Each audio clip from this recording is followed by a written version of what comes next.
Les déchets sauvages. Si on y prête attention, on trouve certainement par terre et dans la nature des choses qui n'y ont pas leur place. Un petit papier sur le trottoir ou une bouteille d'eau dans les buissons. Et parfois même un sac rempli de déchets au pied d'une poubelle. Quelle est réellement l'ampleur du problème? À qui la faute?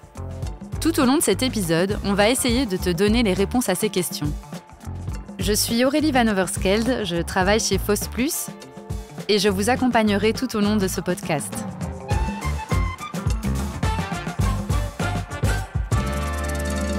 Avec nous aujourd'hui, Jean-François Collin, directeur technique des Grottes de Han. La mission des Grottes de Han est de partager notre belle nature tout en la préservant. Et préserver la biodiversité passe également par la gestion des déchets. Bienvenue dans ce nouvel épisode de Trash ou Trésor. Bonjour Jean-François. Bonjour. Merci d'avoir accepté notre invitation et d'être là aujourd'hui. Avec plaisir. Et comme tu le sais, nous avons une question signature sur notre podcast. Et cette question, c'est qu'est-ce qui pour toi a de la valeur, mais qui aux yeux de quelqu'un d'autre serait bon à jeter à la poubelle? Alors c'est quelque chose que j'ai souvent dans ma poche. Pas toujours la même chose, ça évolue un peu au fil des années. C'est un petit morceau de bois, donc un nœud qui est tombé d'une planche de sapin. La première fois en fait que j'ai ramassé ce petit morceau-là, je le trouvais joli, agréable au toucher, il sentait bon la résine. Je l'ai gardé avec moi quelques mois. Et puis un jour, il a disparu. Et puis l'occasion suivante où s'est présenté de récupérer un nœud de sapin, je l'ai fait. Et puis donc voilà, j'ai très régulièrement un petit morceau de sapin avec moi qui ne vaut strictement rien. Donc qui m'accompagne souvent et qui, pour la plupart des gens, serait évacué avec le reste du déchet du bois.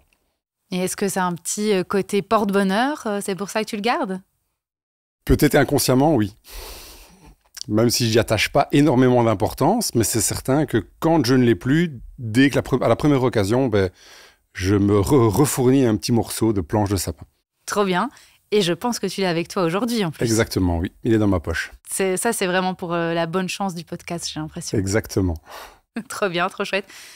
Et tu le trouves comme ça, je suis une citadine, donc oui, moi, il faut m'expliquer où on trouve des nœuds de bois. Oui, je bricole beaucoup, moi, à la maison, et puis même sur mon lieu de travail, on a pas mal de travaux, de réparations avec des éléments en bois, et donc voilà, j'ai très souvent l'occasion de récupérer ce genre d'éléments. Trop cool.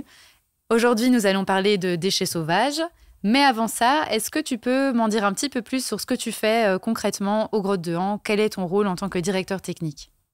Alors, en tant que directeur technique, je supervise tous les aspects techniques, que ce soit les travaux, les chantiers, la gestion des déchets, effectivement, la partie gestion environnementale du domaine en tant que tel. Donc, c'est très, très large. Je ne fais pas ça tout seul, bien sûr. J'ai une équipe avec moi que j'essaie de sensibiliser au maximum justement à l'aspect biodiversité, puisque c'est un petit peu l'ADN de notre entreprise, puisqu'on veut faire partager la nature à nos visiteurs. Et donc, pour la partager, il faut qu'on la préserve. Et effectivement, ça passe par une bonne gestion des déchets. Et comme tu viens de le dire, au Grottes de Han, vous avez à cœur justement de préserver la nature. Est-ce que ça te donne, toi, un œil un petit peu plus affûté par rapport au comportement des gens, justement par rapport à cette problématique des déchets sauvages? Oui, tout à fait. C'est quelque chose que j'ai remarqué, à savoir qu'il y a énormément d'informations pour le public par rapport au tri des déchets. Et en fait, je pense que chez soi, les gens trient très bien, mais sur les lieux de vacances, les gens trient beaucoup moins bien. Donc ça, c'est une des grosses problématiques que nous, on rencontre au domaine des Grottes de Han. C'est-à-dire qu'on a une très bonne maîtrise du tri des déchets pour ce qui est géré et ce qui est produit par le personnel. Par contre, pour ce qui est les poubelles accessibles au public, même s'il y a du tri qui est possible pour eux, le tri est rarement complètement respecté. Donc on a très souvent des déchets qui doivent être déclassés où le tri en fait est refusé parce qu'on a des éléments parasites dans les différents tris. Et j'imagine que vous mettez des choses en place, des pancartes, tu m'as dit des poubelles. Oui. Qu'est-ce que tu penses, comment ça se fait que les gens ne le font pas? Mon idée, c'est qu'il y a plusieurs choses. C'est qu'on est encore en vacances, donc on se racasse peut-être un peu moins. Je ne suis pas certain que les règles de tri soient les mêmes dans tous les pays. Alors, ce qu'on observe aussi souvent, c'est que une fois qu'on quitte la table de pique-nique, c'est souvent, on met les enfants en contribution. Puis les enfants, les plus jeunes, sont peut-être soit moins sensibilisés, soit font moins attention parce qu'ils sont pressés de continuer la balade. Puis ils ramassent tout ce qu'il y a sur la table et puis ils arrivent devant une poubelle où il y a deux ouvertures et puis ils en choisissent une des deux. Et ils mettent tout dans la même. Donc ça, c'était quelque chose qu'on a déjà observé, qui fait partie un peu des problématiques qu'on doit gérer. Ça laisse la place à s'améliorer et à justement... Tout à fait. Au niveau de tout ce qui est déchets produits par l'activité et donc sur laquelle on a la maîtrise, on a déjà fait énormément de travail dessus. C'est-à-dire que la plupart des emballages qu'on fournit, que ce soit principalement pour tout ce qui est alimentation, Horeca, on n'a plus que du carton ou du PMC ou du verre. C'est tout. Il n'y a plus rien d'autre, plus de plastique ni quoi que ce soit. Donc normalement, si derrière le tri pouvait être fait correctement, on arriverait quasiment à avoir, je dirais, 0 déchet résiduel. Oui, donc vraiment, malheureusement, en fait, c'est le comportement des gens parce que vous avez tout mis en place pour que les gens puissent justement c'est ça, oui. traiter ça comme chez eux. Voilà, exactement, oui. On a modifié nos emballages pour que ça puisse être recyclé. Mais après, derrière, il faut que le tri se fasse. Et c'est là où, de temps en temps, ça coince un petit peu. C'est fou quand même. C'est dommage, mais c'est intéressant de se rendre compte que justement, même si tout est fait pour... Oui. Les gens ne suivent pas. C'est ça. Est-ce que, par exemple, aux Grottes de Han, moi j'y étais, mais j'étais vraiment toute petite, donc j'ai un souvenir assez vague. C'est très beau. Ouais. Mais je pense que ça a beaucoup changé depuis tout ce temps. Est-ce que, par exemple, à l'entrée, vous avez des choses pour sensibiliser, pas spécialement à ce que les gens jettent correctement et tout ça, mais à se dire la nature, c'est super important. De manière générale, ne jetez pas vos déchets, mais... Voilà, quelque chose de spécifique, je ne sais pas, j'imagine, j'invente, mais des panneaux qui se disent, voilà, si vous jetez votre paquet de chips, il met autant de temps à se désagréger.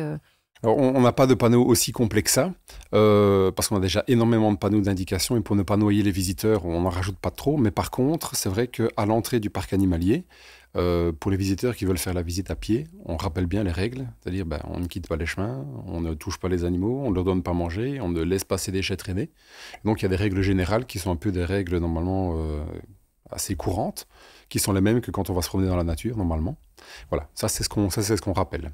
Après, dans le parc animalier en tant que tel, les visiteurs qui sont à pied, on se rend bien compte que... alors, comme on en a parlé juste avant, le tri n'est pas parfait, mais par contre, les gens gardent leurs déchets jusqu'à arriver à une poubelle. On ne retrouve quasiment jamais de déchets entre les différents endroits où il y a des poubelles. Donc là, il y a quand même un assez bon respect de la nature par les visiteurs. Ça, c'est très positif. Exactement. Et est-ce que c'est le fait de travailler aux Grottes de Han qui t'a sensibilisé à préserver la nature ou c'est avant ça déjà Non, non, du tout. J'étais déjà sensibilisé à ça avant. Je travaillais dans un autre domaine avant qui était l'épuration des eaux. Donc on reste un petit peu dans l'aspect propreté, je dirais. Mais non, j'étais déjà sensibilisé à ça.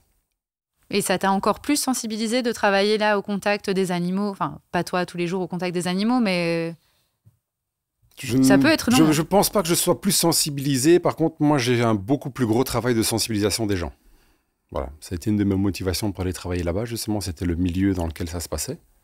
Et sachant un petit peu justement mon intérêt pour les aspects nature, biodiversité, c'est ce qui m'a motivé à aller travailler là-bas. Et donc voilà, j'en fais... je ne vais pas dire mon cheval de bataille, mais c'est vrai que j'essaie d'emmener un maximum de personnes avec moi dans ces problématiques-là. À chaque épisode, nous déconstruisons un mythe au sujet des déchets et du recyclage. Le mythe d'aujourd'hui concerne évidemment les déchets sauvages.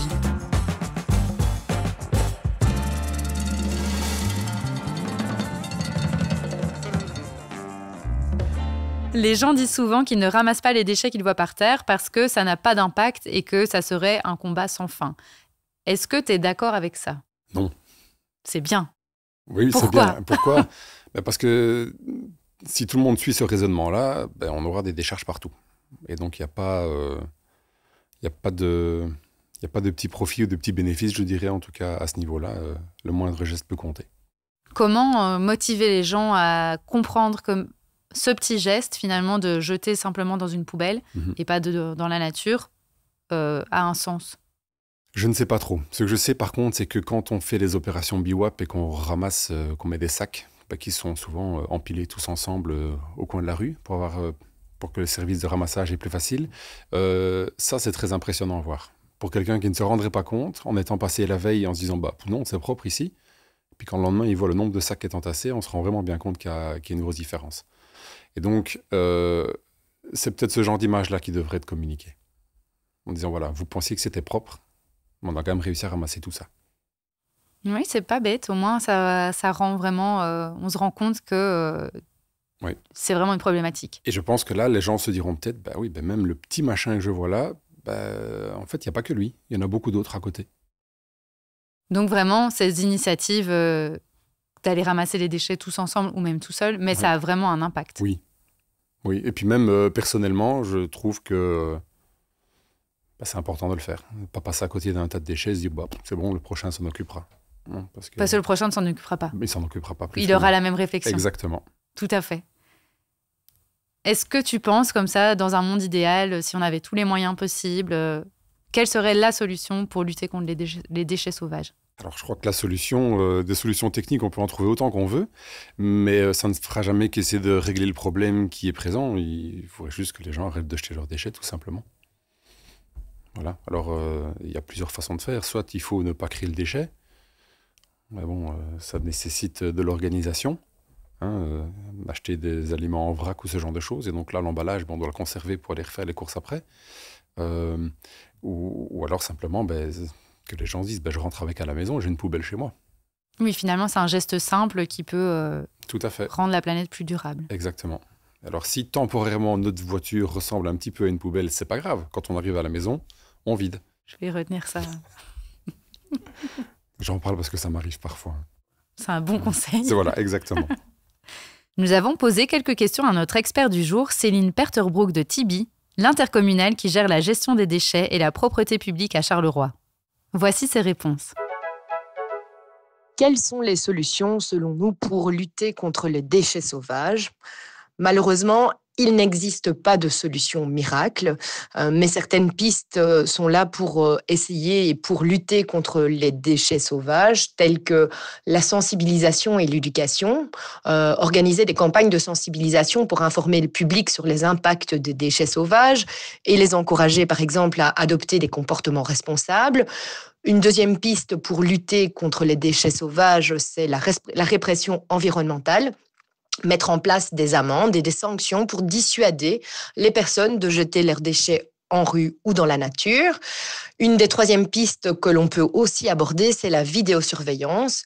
Utiliser des caméras de surveillance pour identifier et sanctionner les contrevenants. Tibi a en effet la charge de la propreté publique sur Charleroi, tout comme sur la commune des Auprelles.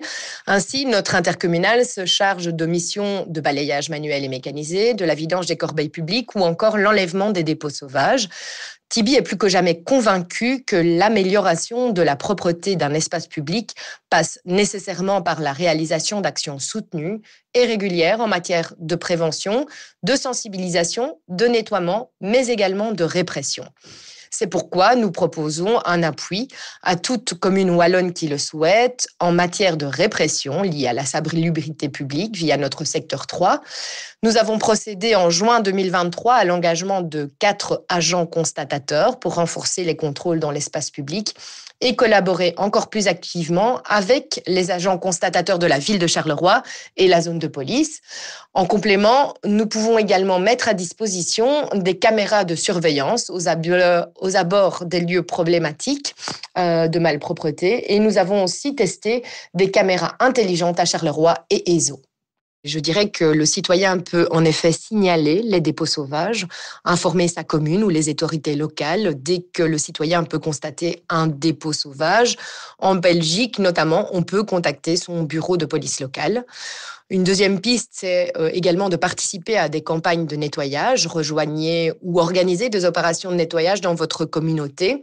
Ces initiatives permettent de sensibiliser les habitants et de maintenir également les espaces publics propres et également sensibiliser son entourage.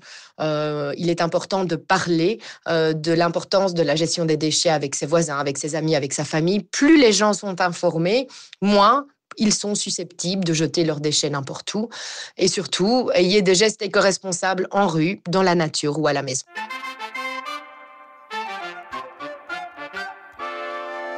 Et enfin, comme le veut la tradition, on va te demander quelques petits conseils. Comment est-ce que tu pourrais convaincre d'autres personnes à ne pas jeter des déchets dans la rue pour que ce soit comme toi une façon de se dire « mais enfin, jamais de la vie, je vais jeter un déchet dans la rue ». Il faudrait peut-être proposer aux gens de se mettre, d'imaginer que ce qui va dans la rue, c'est ce qu'il y a dans leur jardin, ou dans leur hall d'entrée, par exemple, ou sur le palier de leur maison ou de leur appartement. Et juste se dire, est-ce que ça vous ferait plaisir ? Est-ce que vous accepteriez de vivre comme ça ? Parce que finalement, le domaine public, il appartient à tout le monde, donc c'est un peu à chacun chez nous. Et voilà, je crois que c'est l'image que j'utiliserai pour essayer de convaincre les gens. Après, il y a toujours des personnes qui s'en foutent complètement. Et puis, là, je crois qu'on peut danser sur nos têtes, ça ne changera pas grand-chose. Non, mais c'est déjà une bonne idée de se dire, imagine, c'est chez toi. Voilà. Et plutôt que de se dire, c'est auprès de chez toi, non, c'est dans ton hall d'entrée ou dans ton jardin ou sur le palier de ta maison, de ton appartement, juste devant. Quelque chose où on est certain que, déjà qu'on va le voir, que ça va impacter notre vue et la vision qu'on aura de notre environnement direct. Et surtout que ce sera le nôtre, donc c'est chez nous. Parce que je pense aussi qu'il y a une grosse partie du problème, c'est que les gens se disent dans la rue, c'est pas chez moi. Hein. Puis de toute façon, il y a des gens qui ramassent. Puis de toute façon, il y a ceci, et puis il y a cela. Et puis c'est des comportements qui déresponsabilisent un peu chacun et qui font que, au final, on se retrouve avec des déchets sauvages et des sacs remplis à chaque opération de ramassage. Eh ben, vraiment super, c'est un hyper bon conseil. Merci beaucoup. Merci plaisir. Jean-François d'avoir été là avec nous aujourd'hui. Merci pour la discussion. Avec grand plaisir. Merci. Tu m'as parlé de vacances, Jean-François, et ça tombe bien parce que le sujet de notre prochain épisode, c'est justement les vacances et notre comportement quand on est en vacances. Restez à l'écoute.